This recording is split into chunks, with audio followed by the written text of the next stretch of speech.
December 20, 2017, 5:42 p.m. Pacific Time by Meena Jang, Katie. Kilkenny following last year's critically panned Suicide Squad, early reviews suggest director David Ayer's next venture, Bright, may be another misstep, though some critics have praised it for having an original premise.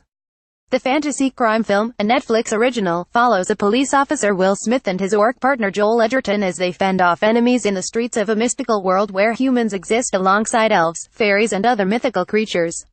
The Hollywood Reporter's John D4 calls the pricey genre hybrid plenty embarrassing with little payoff for Netflix.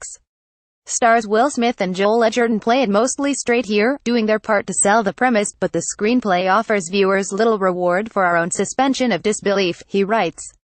The supernatural elements are so poorly explained and implemented they make us wish we were in some generic reality-based police here instead. D4 takes issue with the screenplay from Max Landis, claiming it spends less time imagining its world than it does having people bicker in all too familiar ways. Vanity Fair's Jordan Hoffman was also disappointed in the film, writing that there is a whiff of an interesting idea in there but that it's subsumed by tedious scenes lacking clear direction, endless generic and poorly lit shootouts, and cringeworthy sequences of allegedly witty banter.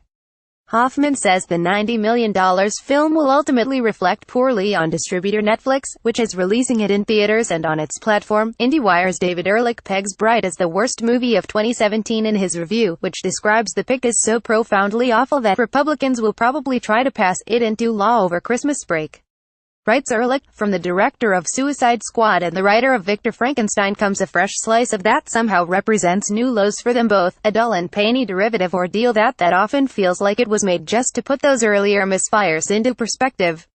The only thing more predictable than this high-concept police story is the idea that a year as punishing as 2017 would save the worst for last. Fortune's Scott Mendelson calls Ayer's latest a giant Christmas, Hanukkah gift from Netflix to the major studios because it showed the year failing in its attempts to replicate the expensive blockbuster format. He particularly takes aim at the film's screenplay, which he writes feels like an undeveloped first draft. One bright spot in the movie, according to Mendelson, is Smith and Edgerton's performances, particularly the latter's. He has an engaging arc, even if it, like frankly much of the movie, feels riffed from Zootopia. Emily Yoshida of Vulture, meanwhile, offers a mixed appraisal, noting that Bright has some legitimately fun touches, such as the look of the elf characters, they look like they've had work done, and the location of the Illuminati hideout, a believably drab LA apartment complex. Overall, however, she concludes that the film's allegory for race relations, discrimination against fairies in a fantasy realm, is pretty suspect. I'm not entirely sure what real counterpoint orcs and elves could contribute to the extremely real history of racially charged police violence in Los Angeles, besides the fact that it's kind of cool in a three-bong-hits-in way, Yoshida writes. The Guardian's Steve Rose was the most positive of the bunch, arguing the pick deserves credit for its take on a mashup of genres and commends the film's truly original premise. The plot's grand ambitions are in need of fine-tuning, notes Rose, but overall, for all its flaws, Bright is still a headlong leap into a amazingly different new world. Cinema could do with more of that.